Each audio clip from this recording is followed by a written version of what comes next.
Qiso xanuun badan. Qisadan waxay ka hadlaysaa qofka waalid caasiga ah in uusan marna guulaysan, wax horumar ahna uusan gaarin.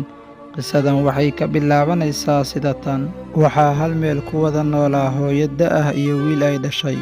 Hooyadan wiilka waxay ku korisay nolol adag, waxayna kala soo martay dhibaato fara badan. Hooyadan wiilkeeda waxay ka biili jirtay goob ay la fadhiisan jirtay gaari gacan, waxayna ku dadaashay sidii wiilkeeda uga dhigi lahayd mid ay ku nasato. Wiilkii waa uu weynaaday, wuxuuna noqday shaqaale banki, wuxuuna qaadan jiray mushaar wanaagsan, wuxuuna guursaday gabar. Runtii gabadhaasi ma jeclayn in ay wiilka hooyadiis la noolaato. Waxa ay ka codsatay in hooyadiis ay ka fogayso oo ay guri gooni ah dejiyaan, iyaguna ay ku noolaadaan guri gooni ah. Wiilku wuxuu qaatay talada xaaskiisa, hooyadii wuxuu dejiyey meel gooni ah.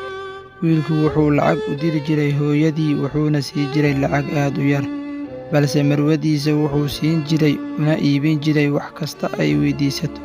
Wiilkii maalin waxaa u timid hooyadii, waxayna ku tidhi, wiilkaygiiyow hooyo, waxaan noqday qof da' ah, guriga keligay kuma noolaan karo, waxaan u baahanahay qof i ilaaliya oo i dhowra. Adoon waxba isku qaban jirin ayaan ku ilaalin jiray. Habeenkii ma seexan jirin ilaa adigu seexato, adoon dharkin anigu ma cuni jirin.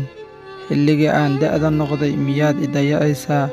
Markaan garabkaaga u baahnay miyaad i fogaynaysaa? Wiilkaygiiyow hooyo, ii naxariiso sidaan kuugu naxariisan jiray, ii daryeel sida aan kuu daryeeli jiray.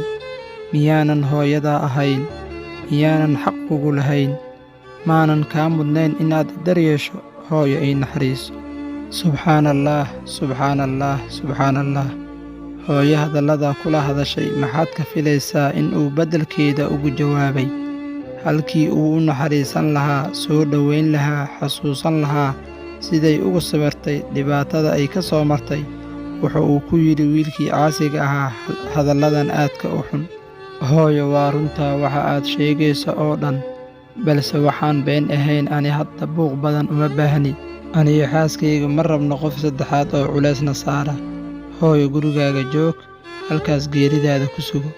3 maalmood ayaa ka soo wareegay markuu hadalkaas yidhi.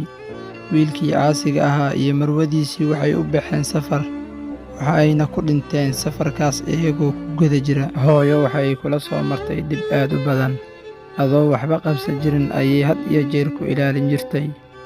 War hooyooyinka baari ha loo noqdo. Asalaamu calaykum waraxmatullah.